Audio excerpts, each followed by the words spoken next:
Manga spoilers, by the way. As we start off the second selection arc off strong with Isagi forming a team with our best boy Bachira and the trap god Nagi, we see them go straight into battle with the top 3 players in the second selection, Tokimitsu, Haikyuu, and Itoshi Rin, the little brother of the genius midfielder Itoshi Sei. As Isagi says that his ego is telling him to fight against the top 3, we see all the members of both teams quickly agree to fight one another. As they're getting ready on the mini field as this rivalry battle is about to begin, we see Team Isagi put on their white jerseys while Team Rin is putting on their red ones. Isagi says that it doesn't matter that all the members of Team Red is a higher rank than them, and that right now he just wants to test his power against them, claiming that he'll win this match and take Rin to make him a part of Team White. As the match kicks off with Isagi passing the ball to Bachira, we see Blue Lock's number 2, Jyubei Haikyuu, tell Blue Lock's number 3, Aoshi Tokimitsu to deal with Bachira. As he takes this task, we see Bachira say that the Blue Lock second selection rankings are just the order that they passed in the first stage, so there's no reason to be scared. As he starts doing some ultra fast scissoring, he manages to slump Tokimitsu and get past him. Seems like Isagi wasn't the only one who managed to evolve during the first stage. As Bachira is making his way through the field, we see that he's approaching Rin, and Isagi comes along trying to give the idea of them about to do a 1-2 pass. But right there, we see Bachira make a long pass to Nagi in an attempt to trick Rin. But that's when the stylish number 2, Jyubei, comes in from behind Nagi as he states that he has descended. As Jyubei claims that he'll stop our lazy prodigy in style, we see Nagi kick the ball in front of him. As Jyubei is confused, Nagi says that this distance, this timing, and that this is his range, as we see Isagi appear out of freaking nowhere in front of the ball. As he compliments Nagi for setting up the ball so perfectly for him, we see Isagi demonstrate his new direct shot, scoring the first goal for Team White. Isagi believes that his level has risen due to the time he spent in the Blue Lock man room during the first stage. As Bachira jokingly asks Isagi if his shooting accuracy has gone up, we see Nagi tell Isagi that he's not wasting any more movements this time. As Isagi is hyped that him and the others have a better understanding of each other's weapons and just overall great teamwork that can even pressure the likes of the top 3, we see Rin quick to ruin the mood as he sighs, saying that he's just about got it, saying that their level is so lukewarm he feels like dying. Rin then asks Team White if they still think that fighting with the ball is nothing but a sport, telling them to disappear as he states that the field is a battlefield and that right now Isagi and the rest of Team White are showing their backs against soldiers with guns, saying that that's why he's calling them lukewarm. We then get a 6 spread panel of Rin attacking straight off from the kickoff as he hits an insane straight shot that passes by all of Team White without them having a clue, scoring the first goal for Team Red. As Nagi asks Bachira if that's even allowed due to his lack of football knowledge, Bachira says that it is, but normally it wouldn't work. As Jyubei and Tokimitsu are amazed at that super goal just now, we see Rin say that he doesn't care whether they're an enemy or an ally, and that to him, they're all just a bunch of lukewarm mobs. As he asks Team White another question if they can end this match already, as Rin thinks that it's a total waste of time, Isagi decides to take this conversation a step back, saying that he too is also betting his life to be here, and that he's playing football for the sake of his dream, no different to what Rin is doing. But Rin says that his dream isn't some lukewarm peace dream like Isagi's, and that losing in football itself is like one losing their reason to exist, equivalent to dying. And as far as he's concerned, football is a death match. As everyone on both sides think that Rin is just batshit crazy at this point, we see Rin telling Team White to come already so that he can defeat them, claiming that their lukewarm ball kicking game ends here. And as Isagi finds this ideology of Rin's interesting, he decides to join in on this battlefield. As we restart the game with Isagi passing the ball to Bachira, we see Isagi saying even though Rin is amazing on his own, this is a battle of a 3v3, and whichever team scores 5 goals wins, claiming that he'll make Rin regret ever looking down on him. As Bachira makes a soft pass to Nagi using Isagi as bait, we see Jyubei manage to intercept the pass and header the ball. As Isagi is shocked that Jyubei was able to get the ball from that high, we also see Bachira shocked that his play got read. As Tokimitsu gets the ball, Jyubei tells him to make a cross to him. As Tokimitsu is completely lost at what the hell is going on and crosses the ball anyways, we see the monster Bachira as he manages to block it just in time. Isagi manages to get this wandering ball, and as he picks it up, he says that losing the ball in front of the goal would put them in a pinch. So, to avoid that, he'll rebuild and carefully keep the ball. But to his surprise, Jyubei could still shoot the ball, even with Isagi having possession of it, managing to score Team Red's second goal, putting them in the lead. As Team White fully recognizes Jyubei as a threat, we restart the match with Bachira in possession of the ball. We see that Nagi's already covered by Jyubei, and since Bachira's passing route is blocked off, then he'll just have to slice through the front lines himself. As he approaches Tokimitsu, Bachira says to him to try and stop him, referring to him as Mr. Frowny Face. As Tokimitsu says that he has to stop Bachira or else they'll score, Tokimitsu is nervous as he tries to figure out what to do, saying that if they lose he'll go back to being a worthless person. He then adds on, saying that even though he's worked really hard just to get this far into Blue Lock, and to the point where football made him feel more confident, he says that he hates feeling so negative. And in spite of this reaction, we see him start to increase his speed as he shouts that he wants confidence. But as Bachira quickly gets past him like it's nothing, we see Tokimitsu's leg muscles swell up as he manages to catch up to him like it's nothing. As Bachira attempts to fully leave him behind this time, we see Tokimitsu still able to catch up to him and manage to steal the ball from him actually, defeating Bachira in a 1v1. Isagi realizes that Tokimitsu's quickness is clearly on a whole different level compared to anyone he's ever seen.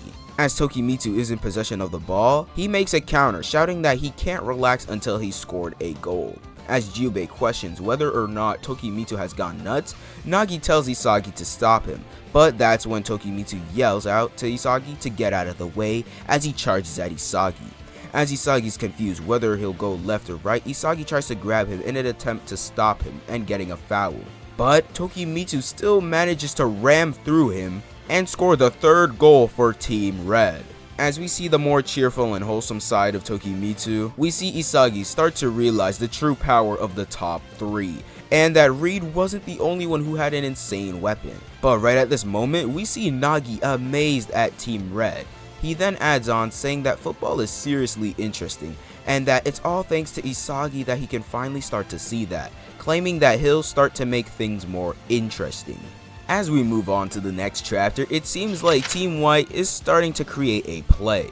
As Team Red is in the distance, confused on what exactly they're planning, we then cut back to Team White, as we see Bachira and Isagi understand Nagi's kind of soccer. And seeing that things weren't looking too good for them in the beginning, our Team White is willing to try anything at this point. Isagi then says to Nagi that he didn't know that he was the type to bring out ideas like this on his own accord. But Nagi corrects him, saying that this is actually his first time trying to make a play. He then adds on, saying that he hates feeling frustrated, so he doesn't want to lose anymore, and that it's not fun unless he's winning. As Isagi and Bachira agree with this ideal of his, we restart the match. As we restart the game, we see Isagi state that if they score 2 more goals, they'll lose, which if that wasn't more obvious enough. But anyways, as Nagi is being marked by Aryu, Isagi knows that he won't be able to play freely. And that the same thing goes for Bachira as he's up against Tokimitsu, who has outstanding speed. As he knows that they'll lose if they try to clash individually, Isagi says that this time they won't be isolated and that they'll keep a 15-meter distance between each other in mind and attack as a triangle.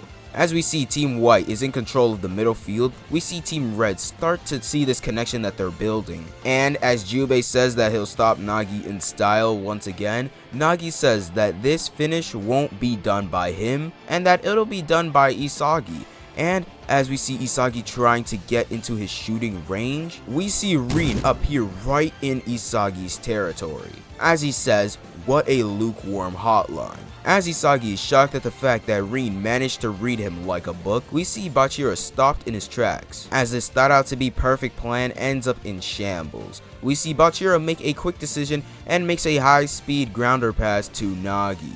Isagi questions whether or not it'll work. As the ball approaches Nagi, we see Bachira tell Nagi to feel his little present from him. We then see Nagi kick the ball with his heel over Jyubei, and quickly past Jyubei, we see Nagi manage to not only spark a chemical reaction with Bachira, but score the second goal for Team White. As Ring quickly places the ball back on the field in order to restart the game, we see him make an insane bending shot right off the bat. As hope for Team White starts to disappear without a trace as they were unable to react to this move of his, we see one person who was, with that person being none other than Isagi Yoichi as he manages to block Rin's crazy power shot with his head. As this sudden turn of events shocks Rin slightly, Isagi realizes that what he can do is sense the danger. As Isagi falls over and Bachira and Nagi go to see if he's alright, we see Isagi repeat the same words as Rin, saying that he thought that he wouldn't be able to see the same scenery as anyone else on his level is able to see. Isagi says to Rin that that shot was lukewarm, and that he'll control the field with his eyes. As we restart the match with a corner kick from Rin, we see Isagi trying to assess the situation as Bachira and Nagi are marking Aryu and Tokimitsu. Isagi says that the position that he should be taking is the space where he could react to both of them, and by filling in this space, he can decrease the range of passes in an ideal way. As Isagi says that he'll cut through the pitch and connect it to a counter, saying that he'll change this pinch into a chance, we see Rin kick the ball. And as it's going pretty high, Isagi predicts that it's a pass meant for Jyubei. But he's then proven wrong as the ball continues to go higher, beyond any of them. A vertical spinning direct shot giving Team Red their 4th goal in this match. As Team White's hopes keep getting played with during this match, we see Isagi wonder if he really could have stopped that shot if he was in a different position, asking himself if that was really the only option he had in determining which position he should have been in. As the team knows that if Team Red scores one more goal, they'll lose, Isagi says that it's time to strike back, saying that because of the type of football the three play, there's no way it'll end here as we restart the match. As Bachira passes the ball to Isagi, Isagi then says that they can start taking control of the field again by using the triangle, leaving the only thing he has to worry about is the final moment, or an idea for a finishing goal. As Isagi recalls that his last pass was read by Rin, and that it only went well because of the chemical reaction that was sparked between Bachira and Nagi, that goal won't work several times on a team that consists of the top 3. And that next he'll have to make a chemical reaction happen, saying that if he doesn't, a goal won't be born. But right at this moment, we see Rin appear right behind Isagi, asking him how much longer is he going to circle these passes around. Also asking him if he really calls himself a striker. As Rin offers to end this nice and easy for Team White, Isagi continues to speak up for himself, telling Rin not to look down on him.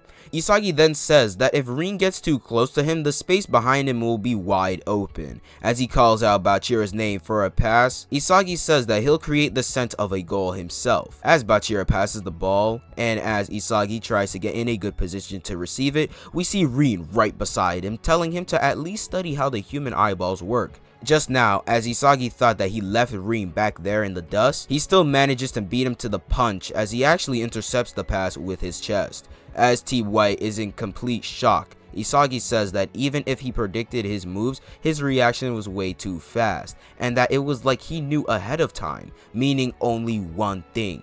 As Isagi realizes that the scent of the goal he smelt earlier, instead of seeing it, it was shown to him by none other than Rin, so that he'd move to that position.